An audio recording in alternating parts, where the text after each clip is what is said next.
મોતીભાઈ,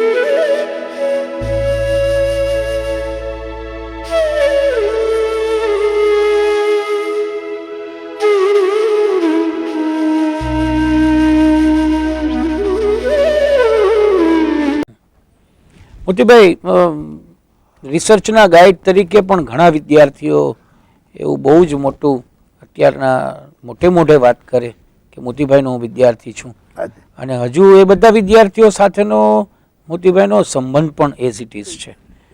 આપણે જેમ કહ્યું કે દ્વારકા, સુરેન્દ્રનગર, બધા સાહિત્યકારો, લોકગાયકો, એમ બોલો ને કે ઘણી વાર આપણને એમ લાગે કે મોતીભાઈ કઈ સાહિત્યકાર નથી, પણ સાહિત્યનો એકે માણસ મોતીભાઈને ન જાણતો હોય એવું નથી.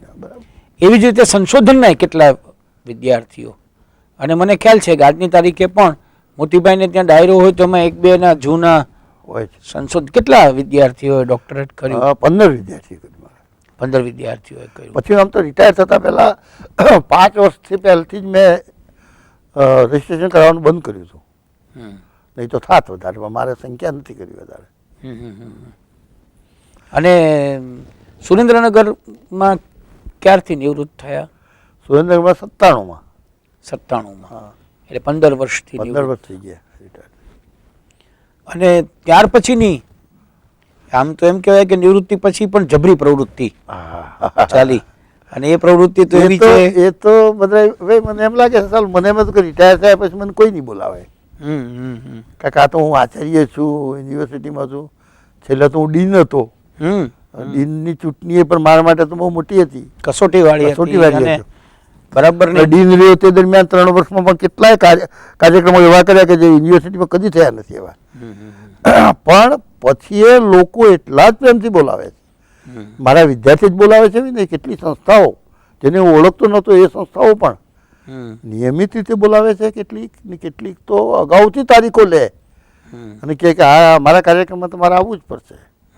એટલો બધો ચાહક વર્ગ કે મને એમ થાય છે કે જિંદગીની તૃપ્તિ આ ખરેખર નિવૃત્તિ પછી થઈ છે મને. અને લખવાનું અપાર બન્યું. અને હવે બંધ કર્યું છે, એ કહી દઉં તને. એમ છે? તને આપ્યા પછી મેં બંધ કર્યું છે. એટલે ઓછું લખું છું, જરૂરી હોય તેટલું. વચ્ચે તો સંદેશમાં 3 વર્ષ, 4 વર્ષ સુધી 4 વર્ષ કોલમ લખી. અને મને એમ છે કે પારેવડું અને સમણું. જે પારેવડું પહેલા હતું, પછી સાંપ્રત થયું. પછી એમાંથી સમણું થયું. અને એ કેટલા વર્ષોની યાત્રા? એ 36 વર્ષ પૂરા થયા. 38મું ચાલે. પણ એવું ખરું મોતીભાઈ કે મારું એવું માનવું છે કે જેમ ઈશ્વરભાઈ પરમારે વાત કરી એમ કેટલાયને લખતા કર્યા. એ ખરું. માથે નાખી દઈને લખતા લખાડો. આ પ્રદ્યુમ્ન જોશીને પુસ્તક લખવા માટે મૂક્યું ને તો લખે જ નહીં, મોકલે જ નહીં. તો હું ત્યાં ગયો લેવાડા, એને ઘેર રહ્યો અઠવાડિયું, અને એની પાસે લખાવડાયું ઉપર બે લખ સાલા તારી કલમ સરસ છે. ત્યારે એને લાગ્યું કે હા ખરેખર હું લખી શકું છું સારું. એવા કેટલાય વિદ્વાન. અને બીએડના એમએડના પુષ્કળ 50 ઉપર પુસ્તકો થઈ ગયા. ઉપર 50 ઉપર પુસ્તકો એના. અને એ અભ્યાસક્રમ સિવાયના પુસ્તકો સિવાયના કરાયા. અને મને એમ છે કે કેળવણીના રાષ્ટ્રીય ઋષિઓ, આ પુસ્તક તો બીજી 3જી આવૃત્તિ અત્યારના 5મી આવૃત્તિ. અને એ તો એક એવું પાછું નક્કર ડોક્યુમેન્ટેશન છે કે તમે આગળ વધાર્યું. હા. એટલે એ તો પણ મને એવું લાગે છે મોતીભાઈ કે લેખન દ્વારા પેલું કામ પૂરું થયું એક આચાર્ય પદનું કે કોલેજનું, પણ લેખન દ્વારા હજુ મોતીભાઈ ચારે તરફ ફેલાયેલા છે, બહુ ફરે છે મોતીભાઈ. મોતીભાઈ વિશે ફરિયાદ છે કે એ રોડપતિ છે. તો આની પાછળ શું રહસ્ય શું છે? મને એમ જ લાગે કરે કે જેટલા બહાર ફરીએ એટલા વધારે માણસોનો પરિચય થાય, વધારે સંસ્થાનો પરિચય થાય. બીજું કે એ બધાને ત્યાં તો આપણે કદાચ કાયમ તો જઈ શકીએ નહીં, પણ આવું કોક વખત જઈએ અને એનો વાંસો સાંભળીએ તો કેટલા વેગથી આગળ જાય. ત્યારે દાખલા પેલા વિજયનગર તાલુકાની અમારી શાળા છે, એ શાળામાં આ વખત ગાંધી મેળો હતો. હું એક જ દિવસ જવાનો હતો. એ લોકોની ઈચ્છા, દાદા તમે 3 દિવસ રહો તો કેવી મજા આવે. વિદ્યાર્થીઓ આવીને મને કહ્યું, સખત ઠંડી, મારે જાજુની પણ તકલીફ, પણ મેં કહું હું વેઠીશ, ચાલો. હું રહ્યો 3 દિવસ, મજા આવી ગઈ એ લોકો સાથે. એ લોકો પણ કેટલા ખુશ થઈ ગયા એમ. એટલે આ જે બાબતો છે એ બાબતો જીવાડે છે મને. અને આવા ઊંડાણના વિસ્તારમાં દાખલા તરીકે આપણા અરવિંદભાઈ છે તો નિઝરથી આગળ એક જગ્યાએ છે ત્યાં આ વખતે ગાંધી મેળો કરવાના છે એ વિસ્તારનો. તે મને કે તમારે આવવું જ પડશે. તો મેં કહું આવીશું. ચાલ, આવા કેટલાક મિત્રો છે એના કારણે પછી જવાનું ગમે. અને એમાં કોઈ થાક કેવું લાગે ના, જરાય થાક તો લાગે, પણ એવો થાક નથી લાગતો કે જેનાથી મને કંટાળો આવે. કદાચ હું ન જાઉં તો થાક લાગે એવું બને. મોતીભાઈ એવું પણ ખરું કે જેમ ખૂબ ફરો છો ને ખૂબ લોકોને મળો છો એને પાછા બહુ ઉચકાવીને કારણ કે સટર પટરની અંદર એની બહુ જ મોટી આખી યાત્રાનો અહેવાલ આવે. અને મારો આટલા વર્ષોનો, કારણ કે હું સદભાગ્ય શિક્ષક છું એટલે પારેવડું ને સાંપ્રત ને સમણું એમાં હું જોઉં છું એક સાતત્ય જળવાનું છે કે લગભગ મોતીભાઈ ભાગ્યે જ એને કંઈ ખરાબ લાગ્યું હોય છે, બહુ બધું સારું જ લાગે છે. મને આવો પ્રશ્ન એક બે વખત પૂછ્યો હતો કોઈ મિત્રોએ કે તમે સારું જ દેખાય છે. એટલે મેં એને જવાબ આપેલો કે ખરાબે દેખાય પણ હું જોતો નથી. કારણ કે પેલું ભૂંડ હોય ને એને તમે બગીચામાં મૂકો તો એ ગંદકીમાં જ જાય. હું એ ભૂંડ જેવો નથી, હું સારું જોનારો માણસ છું. એટલે માટે મને સારું જ દેખાય છે. ખરાબ હોય જોવું પણ એનો પ્રચાર ન કરવો. ખરાબ તો આ જગતમાં બધું ઘણું છે, પણ સારું બતાવીએ તો કદાચ માણસને સારા થવાની ટેવ પડે. એટલા માટે હું સારું જ દેખાડું છું. અને શિક્ષકનું કામ તો મૂળ એ જ છે, સાર ગ્રહી લે થોથા દીએ ઉડાય. શિક્ષકનું કામ એ છે. અને એ કલમ દ્વારા સટર પટરમાં મુકાઈ જાય છે.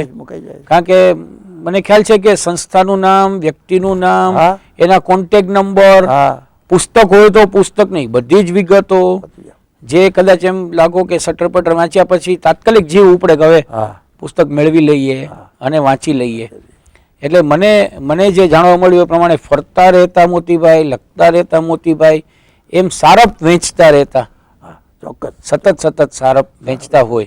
સારપ વેચવા જ હું આ કરું છું. સાથે એક એવું પણ પાછું ખરું મોતીભાઈ કે લાગે તો રૂબરૂ એવું પણ કહી દે કે ભાઈ આ ન કરાય. લખવું છું તો કે કેટલાક કાર્યક્રમો મોડા શરૂ થાય તો હું લખું છું કે આટલા બધા લાંબા મોટા કાર્યક્રમો અમને બોલાવ્યા હતા સાંભળવા, અમને તો પાપા કલાક જ નથી પડ્યો.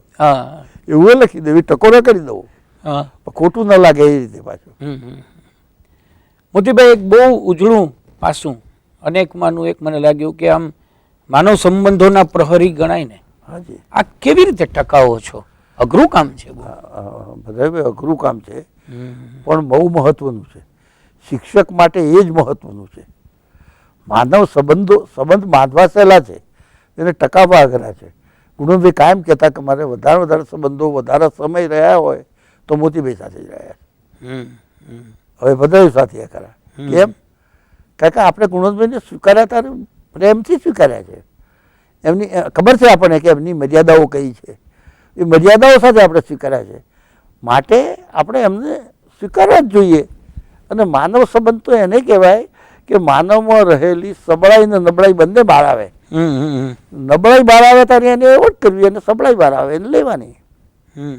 તો સંબંધ ટકી જ રહે. સંબંધમાં કાંઈ તકલીફ નથી પડતી.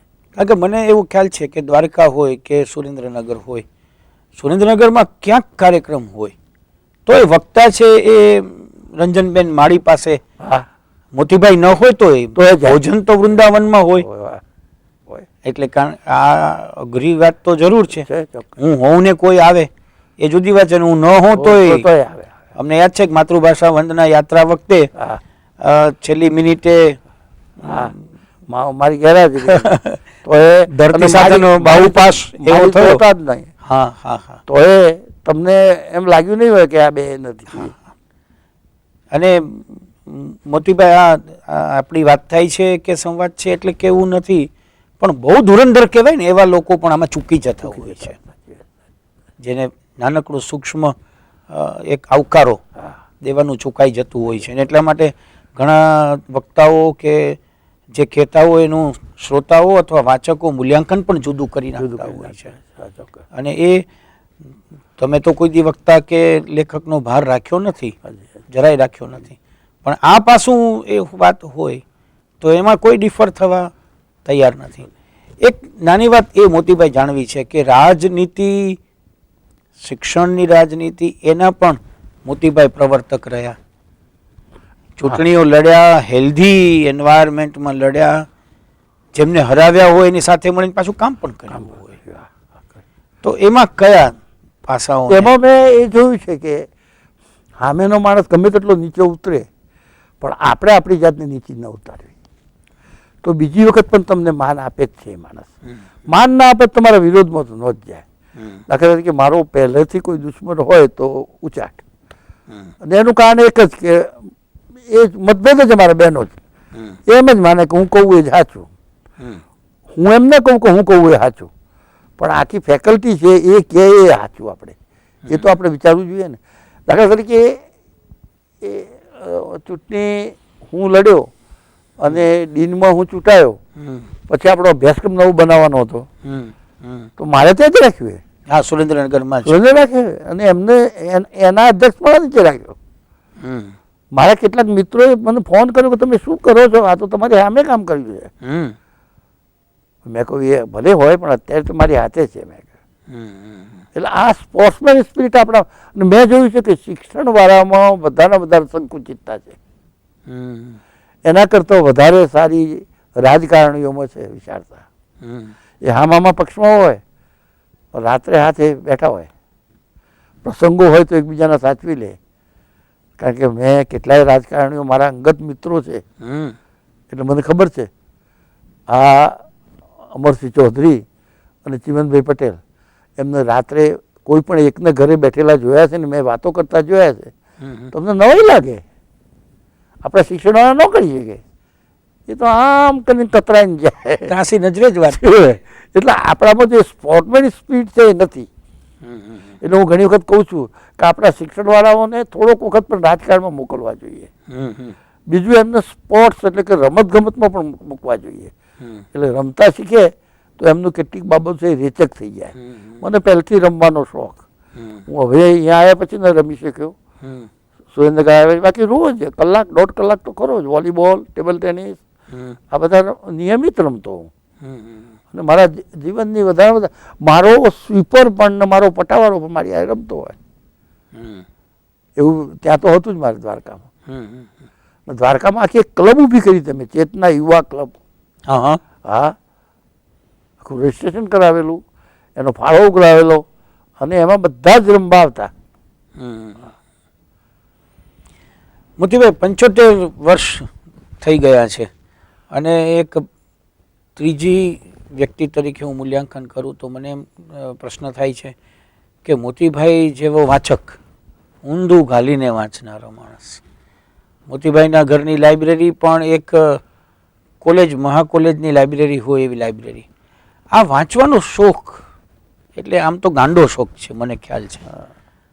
અત્યારે તો કદાચ પાછળ ગાદી હોય છે ને આજુબાજુ પુસ્તકોના ઢગલા હોય છે.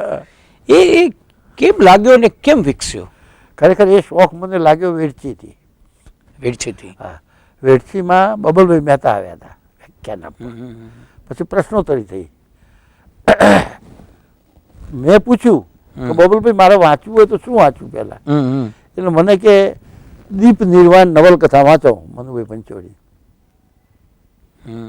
બબલભાઈ મહેતા અને નવલકથા વાંચવાની કે અને દીપ નિર્વાણ મનુભાઈની. અને પછી મેં ઊંધું ગાલીને ત્યાં વાંચવાનું શરૂ કર્યું. લેખક વાંચ લીધું, મનુભાઈ પંચોળીના બધી જ નવલકથાઓ વાંચી નાખી એ વખત. પછી ત્યાં લાઇબ્રેરીમાં જેટલી હતી એ બધા જ પુસ્તકો મેં વાંચી નાખ્યા. મારો પહેલો શોખ નવલકથા વાંચવાનો. હા, પછી વાર્તા, કવિતા પણ ખરી, પણ પહેલો નવલકથા. ઘણા શિક્ષકો હું નવલકથા વાંચતો નથી એમ કેવું એ ગૌરવ અનુભવ છે કે ના નવલકથા નથી અડ્યો એમ. નથી અડ્યો, પણ યુ સ્ટાર્ટેડ વિથ નવલકથા. નવલકથા અને મોટી હોય તો મને વાંચવાનું મન થાય, નાની જ વાંચવાની એવું નહીં. એમએમાં અમે હતા ત્યારે ધીરુભાઈ અમારા અધ્યાપક એટલે પ્રિન્સિપાલ હતા ત્યાં મોડાસામાં. એમએમાં હું, રમણ સોની અમે બધા સાથે હતા અને અમારા અભ્યાસક્રમમાં સરસ્વતીચંદ્ર હતો. તેમણે પહેલા પીરિયડમાં જ કહ્યું કે તમારામાંથી કેટલાય 15 અમે વિદ્યાર્થી હતા, બધા આચાર્યોને શિક્ષકોને એવા કેટલાય સરસ્વતીચંદ્ર વાંચ્યું છે હાથ ઊંચો કરો. તો હું ને રમણ સોની બે જ હતા. હમ. બધા ભાગ વાંચનારા અમે બે જ હતા. બાકી કલાએ તો જોયેલી જ નહીં. હા. એટલે વાંચવાનો શોખ એ વખતથી પછી મને મારામાં પડ્યો. પછી વિદ્યાપીઠમાં આવ્યા પછી વધારે. વિદ્યાપીઠમાં તો આવી મોટી લાઇબ્રેરી, જરા સમય મળે એટલે લાઇબ્રેરીમાં જતું રહેવાનું. લાઇબ્રેરીમાં તો તમે અદેહ પુસ્તકો જે છે ને અને અંકો છે એ તો જોઈએ ને તો બધા ભાઈ આપણું જીવન ઓછું પડે. હરિજન બંધુના ફાઇલો બધી જૂની, યંગ ઇન્ડિયાની ફાઇલો, આ બધી જોઈએ તો આજે એના ઉપર પીએચડી શું ડિલેટ કરીએ તો ઓછું પડે. એટલું કામ છે એમાં. એટલું આ લાઇબ્રેરીમાં પડેલું છે. એટલે આ લાઇબ્રેરીનો પણ વધારે ઉપયોગ કર્યો. એટલે મને વાંચવાની બુક ત્યારથી શરૂ થઈ. અને મેં પછી તો એમ નક્કી કર્યું કે આપણે વસાવવા જ પુસ્તકો. અને એ તો ગાંડપણ જ મને શરૂ થઈ ગયું. અત્યારે મારે ત્યાં એક પણ કબાટ ખાલી નથી. એટલા બધા પુસ્તકો થઈ ગયા છે. હવે કદાચ રસોડા સિવાય કોઈ કબાટ ખાલી નહીં રહે. એટલા બધા પુસ્તકો છે. રજા નથી ત્યારે તો વ્યવસ્થિત ગોઠવતી નોંધતી. હવે તો એ નહીં, આવે ઢગલા કરું છું. પણ તોય અત્યારે પણ વાંચવાનો શોખ એવો જ છે ગાડો. હમણાં તાલાબ ઉપર એક પુસ્તક છે સરસ મજાનું, ખરે ઉતરે તાલાબ. અનુપમ મિશ્ર અહીંયા આવી ગયા છે અમારે આ વખતના પદવીદાનમાં. એનું લખેલું છે. તળાવો ઉપરનું પુસ્તક છે. હું વાંચું છું તો આપણને એમ થાય કે ચાલો ઓહો શું માણસે તળાવોનો ઇતિહાસ લખ્યો છે ભારત દુનિયાનો. એમાં ભારતનો ખાસ તળાવનું આખું શાસ્ત્ર. હા, એટલે મોતીભાઈ એવું કોઈ ક્ષેત્ર નથી રાખ્યું કે આ ન વાંચવું કે ના ના ના ના ના એવું કંઈ નહીં, એવું નહીં. એવું જીના ઇસ્સિકા નામનું એક પુસ્તક હમણાં આવ્યું છે. એની આખી સિરિયલ આવેલી અને એના ઉપરથી સૌરભે ગુજરાતીમાં લખેલું છે. નાના નાના પ્રસંગો, નાના નાના માણસોએ ભારતમાં શું શું કામ કર્યું છે એની વાતો છે. આપણે આમ થઈ જઈએ કે હા ચાલો પુસ્તક નાનું છે પણ આપણને હચમચાવ્યું કહેવું છે. એટલે વાંચવું એ તો મને આજે પણ આખી રાત જાય તો પણ વાંધો નહીં, સવાર સુધી પણ વાંચેલું છે મેં. ઝડપથી બહુ વાંચી શકો. હા, ઝડપ પણ બહુ મારી, બહુ જ ઝડપ. કારણ કે પુસ્તક આવ્યું એવી ખબર પડે ત્યાં તો હા, એના વિશે બહુ ડિટેલમાં પાછું વાત પણ કરી શકતા હોય મોતીભાઈ, એવું અમે જોયું છે. એટલે આ તમે માવરો એવો થઈ ગયો છે. માવરાને કારણે.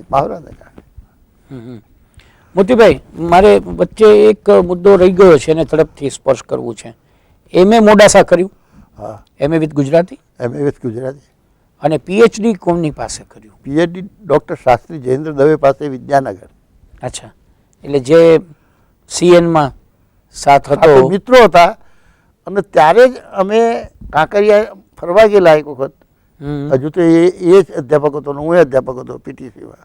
ત્યારે મેં મજાકમાં કહેલું કે જયેન્દ્ર અમે તુતારીના સંબંધ, કે તું જ્યારે પીએચડીનો ગાઈડ થઈશ ત્યારે હું પહેલો વિદ્યાર્થી તારો હોઈશ. અને એવું જ થયું. એ પીએચડીના ગાઈડ થયા ને પહેલો વિદ્યાર્થી હું બન્યો. અને આજે પણ એની સાથેનો નાતો એટલો જ, સુખ અને દુઃખ બંનેમાં. કારણ કે જયેન્દ્રભાઈ તો એક એવા સારસ્વત છે, એવા સારસ્વત છે કે જે આ યુગમાં હોય એ જ એક નવાઈ લાગે આપણને. અને અને અને આપણે બરાબર અનુભવ્યું છે કે સીએનમાં સાથે હોય પછી આટલો બધો સમય પણ સાથે હતા ત્યારે તો તમને કલ્પના આવે ભદ્રભાઈ, એમની આર્થિક સ્થિતિ બહુ ખરાબ. એમ એ રોટલીની શાક લઈ આવે, હવે બે હાથે હોટલમાં જઈએ, એક કપ ચા લઈએ અને બે ખાઈએ રોટલીની શાક. એમ. હા, અને ચાલતા આવતા ક્યાંથી છેક પેલા પ્રિયકાંત મણિયાની દુકાન છે ત્યાંથી એ ચાલતા આવતા સીએન. ચાલતા જતા હતા. સાયકલ વસાવવાના પૈસા નહોતા, કારણ કે એ તો શાસ્ત્રી.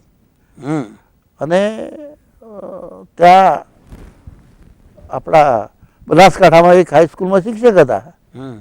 પછી ત્યાં બીએડ કરવા પાકા પાઠશાળાના. પણ યાદ શક્તિ એટલી, મેમરી એટલી, એની કલ્પના ના હોય. એટલે પાનાના પાના. અને એમના વિદ્યાર્થી પીએચડી. અને આ મને એમ છે કે કેળવણીના રાષ્ટ્રીય ઋષિઓ એ લખાવવામાં પણ એમનો જ ફાળો. હા હા એને આ વિચાર આવ્યો, આ તું જ કરી શકીશ એમ પાછા મને કે બીજો કોઈની તાકાત નથી એમ. હમ પછી એમની સાથે બેસીને નક્કી કર્યા કે કેટલા લેવા. આ લીધા એટલે એ પુસ્તક મેં અર્પણ એમને જ કર્યું છે. જે સાંપ્રતનો એક વિશેષાંક હતો. વિશેષાંક હતો. હા અને એમાંથી પુસ્તક થયું અને 5 આવૃત્તિ. 5 આવૃત્તિ. અને વાંચે ગુજરાત અભિયાનમાં તો હા સરકાર દ્વારા પણ હા એમને પસંદ અને આપણે કરવામાં કોઈ એવી એમાં લાગવગ કે એવું કશું કર્યું નહોતું પાછું. આપણે એક પરીક્ષા આપણા પ્રકાશકે છતાંય સરસ કર્યું. મોતીભાઈ, આટલી દીર્ઘ યાત્રા પછી કેટલાક આમ જેને માસ્તર પ્રશ્નો કહીએ આપણે, કે એક માસ્તર પૂછે ફટાફટ, એવા પ્રશ્નો પૂછવાનું મને મન છે. મોતીભાઈને કોઈ એમ કહે કે આજનો શિક્ષક અને આજનું શિક્ષણ કેવું? આજનો શિક્ષક છે એ ટેકનિકલી વધારે થઈ ગયો છે, આત્મિક રીતે ઓછો થઈ ગયો છે. વાહ વાહ. કારણ કે એની જે સંવેદના હોય એ ઘણી બુઠ્ઠી થઈ ગઈ છે. એ કદાચ ટેકનોલોજીનો ઉપયોગ કરી શકતો હોય વર્ગમાં, પણ માનવ સંબંધો હજુ વિદ્યાર્થી સાથે નથી પહોંચાડી શક્યો. અને આજનું શિક્ષણ તો બિલકુલ ગોખણપટ્યું થઈ ગયું છે. એક તો આ પરીક્ષા નીકળી જાય સાવ, અને એને બદલે સમજણ અને વિચાર બેનો ઉપયોગ કરવામાં આવે તો જ આ શિક્ષણ બચી શકે એમ છે.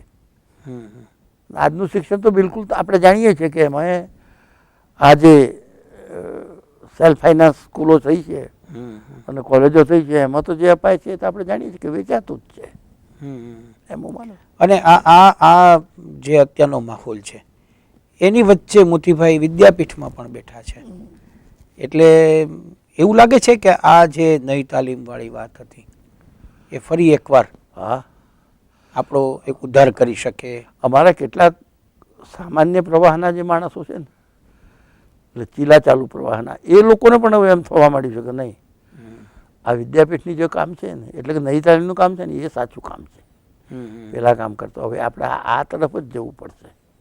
હમણાં ગયા અઠવાડિયે અહીંયા પોલીસ ખાતાના 100 પોલીસવાળા આવ્યા એની પ્રાર્થનામાં ભાગ લેવા, અને દર સોમવારે આવવાના.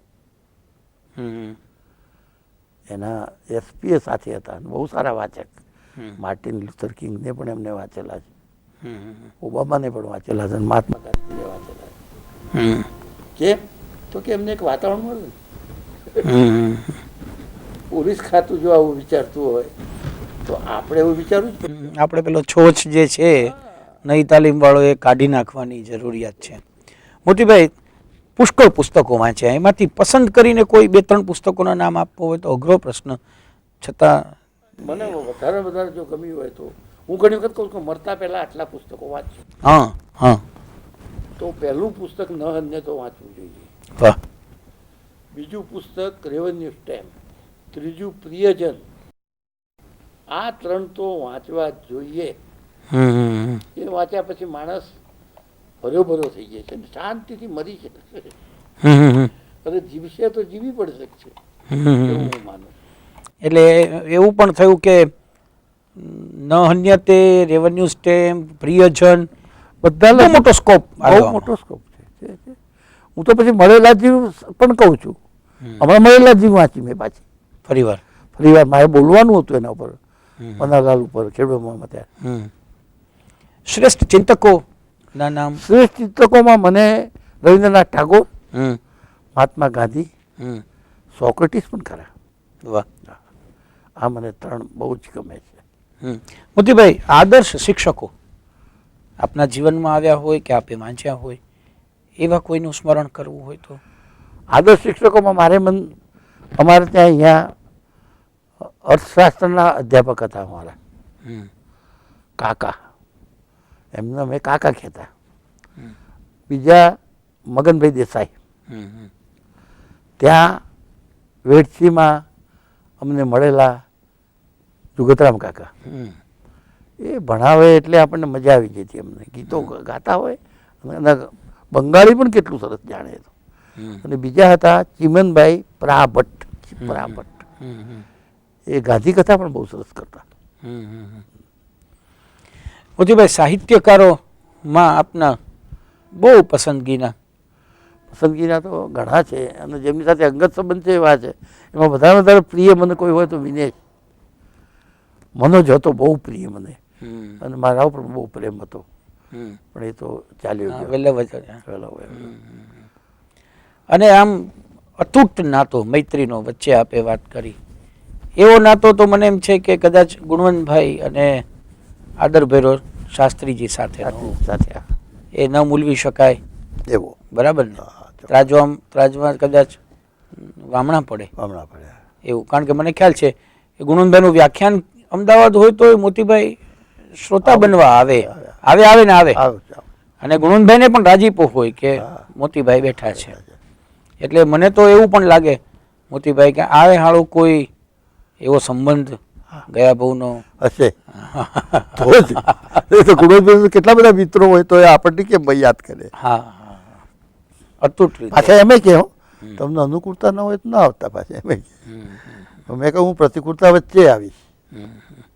અને ગુણવંતભાઈ તો એવું પણ કે આ અમદાવાદ જવાના રસ્તે નીકળું તો સુરેન્દ્રનગર મોતીભાઈ હોય ને ન જાવ એવું બને નહીં. એટલે તમારા રાજકોટ જવાની વાત એમણે કરી કે હું 15મીએ જાઉં છું, તો મેં કહ્યું વચ્ચે સુરેન્દ્રનગર 2 વર્ષ થઈ ગયા, હું આવીશ ને કે પહેલાં ત્યાં આવીશ, જમીશ, આરામ કરીશ ને સાંજના આપણે વ્યાખ્યાન ગોઠવીશું, ત્યાંથી સીધા આપણે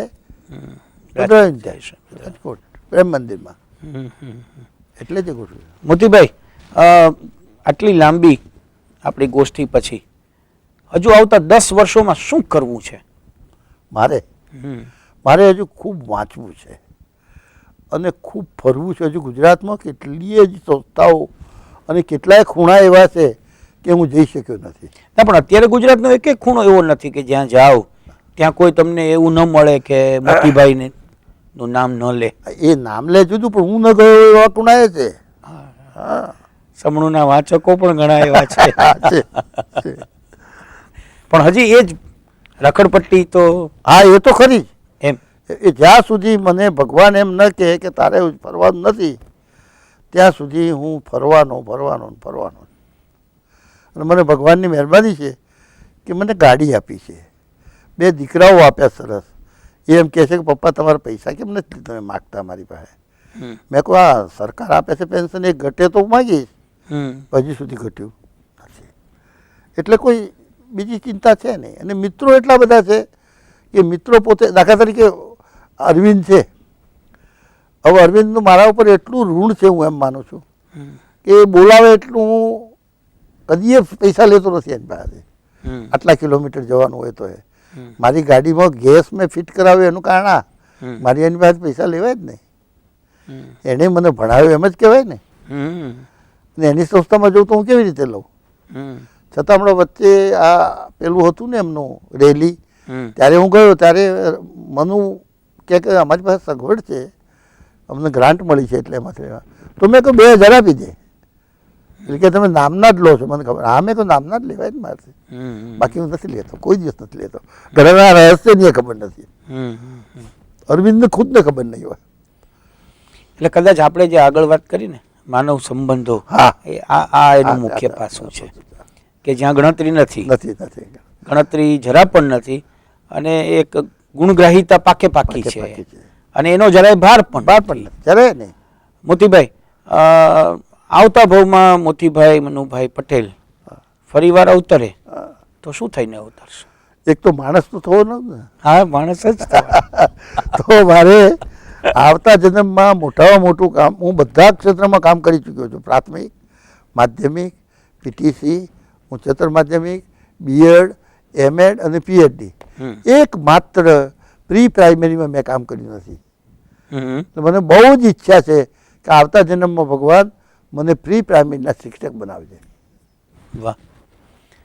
આપણે એવી પ્રાર્થના કરીએ ઈશ્વરને કે આ ભાવ તો હજુ એ જ ઝલકથી રોડ ઉપર ઘૂમતા મોતીભાઈ વર્ષો સુધી જોવા મળે, પણ ઈશ્વર આવતો ભાવ એવો આપે કે આવતા ભાવની અંદર એક બાળકોની મૂછાળી માં રૂપે મોતીભાઈ ફરી એકવાર આપણી વચ્ચે આવે. વિદ્યાપીઠ તો આપણા સૌનું મથક છે અને મેં કહ્યું કે ગાંધી ભૂમિનું કામ આપ સૌ કરી રહ્યા છો, તેમ છતાં આજે અમારા આમંત્રણને માન આપીને આટલો લાંબો સમય આપ બેઠા અને આટલો મોટો સંવાદ કર્યો છે, એ બદલ હું આભાર નથી માનતો, કારણ કે જરૂરિયાત નથી, પણ આદર ચોક્કસ વ્યક્ત કરું છું અને ખૂબ જ આનંદ વ્યક્ત કરું છું.